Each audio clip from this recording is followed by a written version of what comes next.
에이펙 정상회의 참석차 페루 리마에 간 윤석열 대통령이 이시바 시게루 일본 총리와 두 번째 정상회담을 갖고 북한과 러시아 군사협력에 강한 우려를 나타냈습니다. 윤 대통령은 페루의 볼루 아르테 대통령으로부터 의사봉을 전달받았습니다. 내년 에이펙 회의는 경주에서 열립니다. 한편 조 바이든 미국 대통령은 시진핑 중국 국가주석을 만나 북한의 러시아 추가 파병을 막기 위한 영향력을 행사할 것을 촉구했습니다.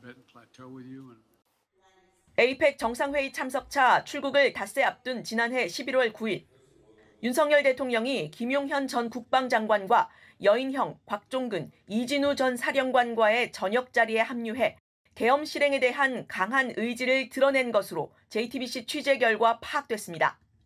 윤 대통령은 에이펙 순방을 다녀올 것이라면서 비상대권이라도 써서 나라를 정상화시키면 주요 우방국들도 지지할 것이라고 했다는 게 여인형 전 방첩 사령관의 검찰 진술입니다. 여 전 사령관은 이 자리에서 소고기와 함께 소주와 맥주를 섞은 소맥을 많이 마셨고 다른 사령관들은 대통령에게 진급이나 수당 문제 같은 민원도 제기했다고 했습니다. 9일에는 대통령이 왔죠, 나중에 잠깐 들리셨죠. 제가 이제 검찰의 진술한 여부도 있지만 정확한 워딩은 형사재판에서 정확히 말씀드리겠습니다.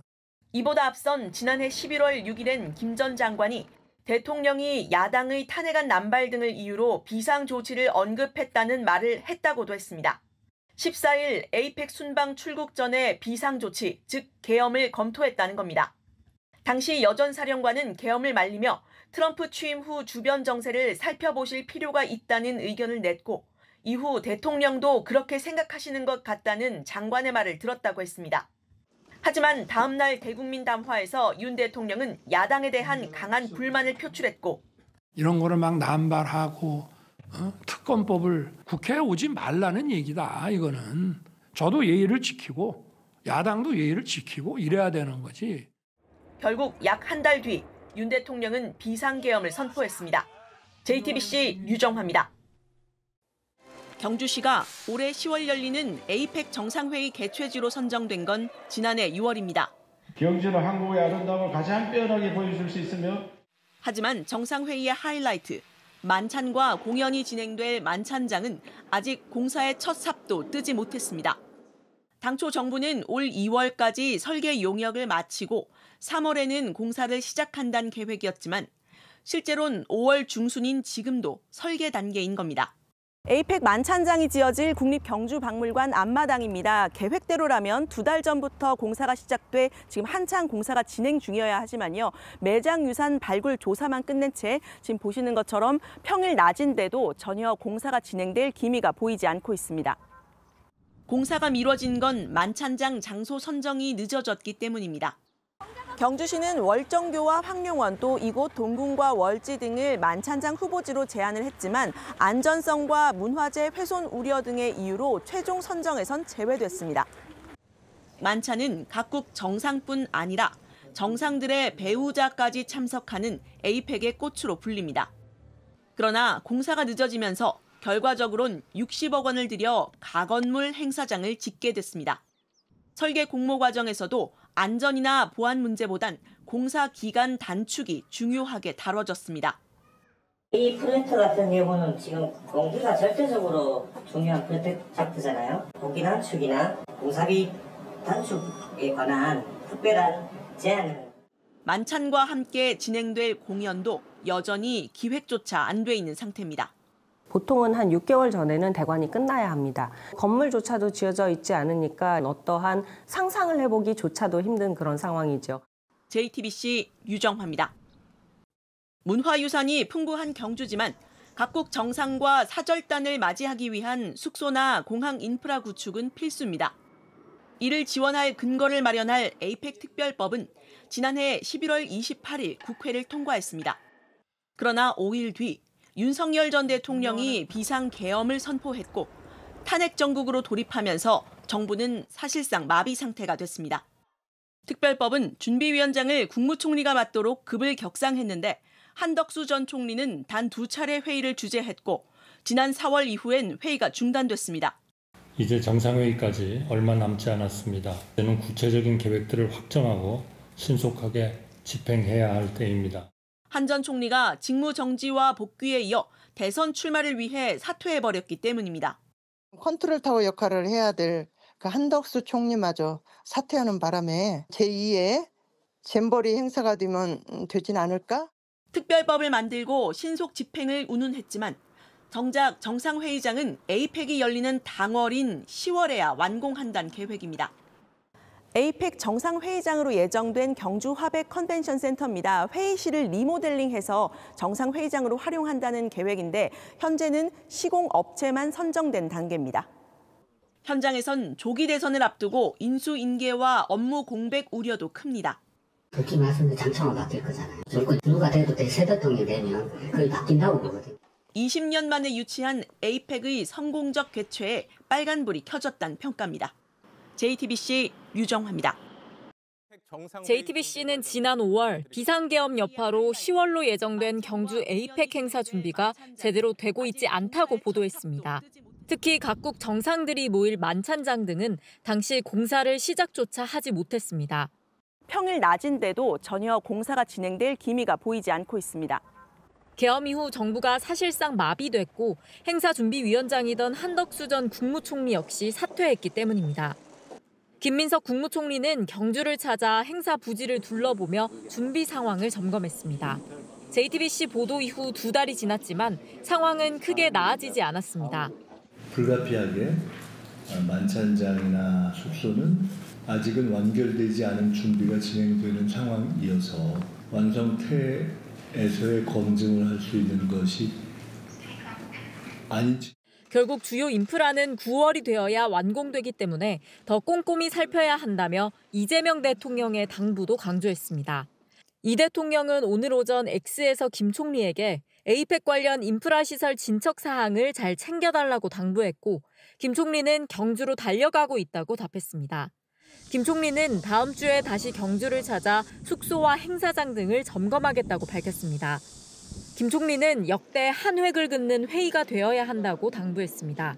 문화와 품격의 그냥 초문화, 초품격의 K-에이펙. 과거에 우리가 에이펙의 이 사이트, 장소가 쭉 있었지만은 경주와 같은 천년 문화가 집적된 그런 장소에서 에이펙을 한 적이 있나요?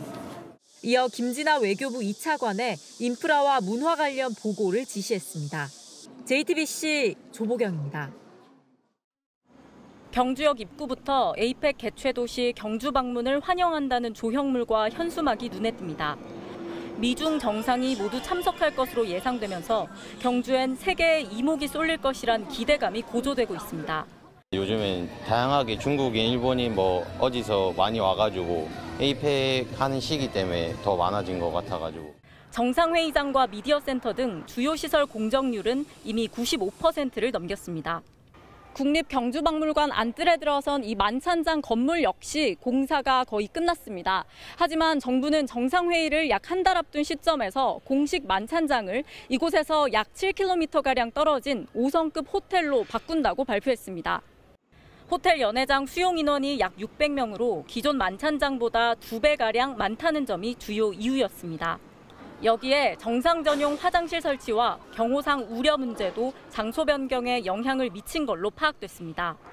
사정을 잘 아는 정부 관계자는 박물관 부지에 땅을 2m 이상 깊게 팔 수 없는 이유 등으로 화장실 등 필수 시설 설치가 어려웠던 걸로 안다고 말했습니다. 박물관 부지에 만찬장을 짓는 계획이 확정된 건 비상계엄 직후인 지난 1월, 공사는 넉 달이 더 지난 5월에야 시작됐습니다. 대행의 대행체제라는 초유의 상황 속에서 예상 가능했던 문제에 충분히 대응하지 못한 것 아니냐는 지적도 나옵니다. 조금 아쉬운 것도 있죠. 아무래도 문화유산을 좀 더 많이 보여주면 좋겠지만. 경주의 특색을 살릴 수 있으면 그게 아마 조금 더 좋지 않을까. 국회 외교통일위원회 이재정 의원실에 따르면 기존 만찬장을 짓는 데만 이미 72억 원이 쓰였고 새 만찬장인 호텔을 정비하는 데 추가로 23억 원이 들어갑니다. 준공도 전에 용도를 잃게 된 건물은 에이펙 경제인 행사에 쓰인 뒤 철거될 가능성이 높습니다. 정부가 약속한 문화와 품격의 에이펙을 위해 이제 남은 시간은 한 달입니다. 대한민국이 한 단계 도약할 기회라는 말이 무색하지 않게 점검에 점검이 필요해 보입니다. 경주에서 JTBC 조보경입니다. 트럼프 미국 대통령이 현지 시간 1일 자신의 소셜미디어 트루스 소셜에 미중 정상회담 계획을 다시 한번 밝혔습니다. 중국의 미국 대두 수입 중단 문제를 언급하며 4주 뒤 시진핑 주석을 만난다. 대두가 주요 의제로 다뤄질 것이라고 한 겁니다. 4주 뒤는 10월 31일과 11월 1일 경주에서 열리는 에이펙 정상회의를 뜻하는 것으로 보입니다. 트럼프 대통령은 지난달 19일 시 주석과 통화한 뒤 에이펙 정상회의에서 만나기로 합의했다고 밝힌 바 있습니다.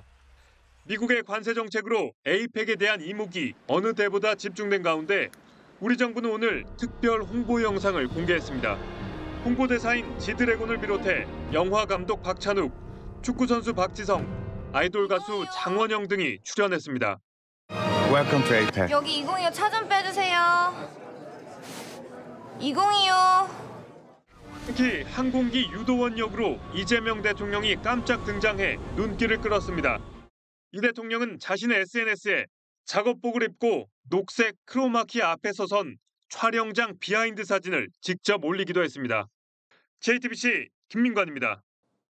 이상으로 2025년 에이펙 경제 지도자 회의를 마치겠습니다. 자리에서 일어선 두 정상이 악수를 나눕니다. 의장직을 넘겨받은 시진핑 주석은 어제 만찬장에 날아다닌 드론으로 만든 나비를 언급했습니다. 내년 에이펙은 중국 광둥성 선전에서 열립니다. 那么我说我希望这只美丽的蝴蝶飞到深圳，最好它能够飞得更好，甚至会唱歌。 내년에는 나비가 소리 나지 않는 진짜 나비를 만들어서 날려주면 좋겠다 이런 말씀드렸습니다. 시진핑 주석님과 우리 중국 국민들이 잘 준비하실 거라고 기대합니다. 나비는 경주 에이펙의 엠블럼으로 회원국 간 연결과 번영 등을 상징합니다. 21개국 정상들은 엠블럼과 한글이 금박으로 새겨진 옥색 한복 목도리를 두르고 기념 촬영도 했습니다. 시민들은 엿새간의 에이펙 주간을 축제 같았다고 표현했습니다. 에이펙 기간 경주는 에이펙 참가자들과 취재진 그리고 관광객들로 활기가 넘쳤습니다. 경찰분들이나 소방관분들, 에이펙 행사 관계자분들도 많이 보여서 평소 보문단지에 보이는 사람들보다는 훨씬 많은 사람들을 본 것 같아요. 축제를 즐기는 분위기였습니다. 좀 많이 바빴습니다. 치안이나 이런 안전을 담당하는 하나의 주축으로서 다들 보람을 느끼고 있지 않을까. 인생에 살면서 잘 경험하지 못하는 이런 국가 행사의 하나에 이렇게 참여할 수 있게 돼서. 회의 내내 곳곳에서 문화재를 볼 수 있는 한국적인 도시 경주와 한식, 문화에 대한 관심도 쏟아졌습니다. 한식 디저트를 외국인 분들에게 알리기 위해서 정말 너무 많이 오셔가지고 저희가 이렇게 나눠드리는데 어려움을 겪을 정도로. JTBC 조보경입니다.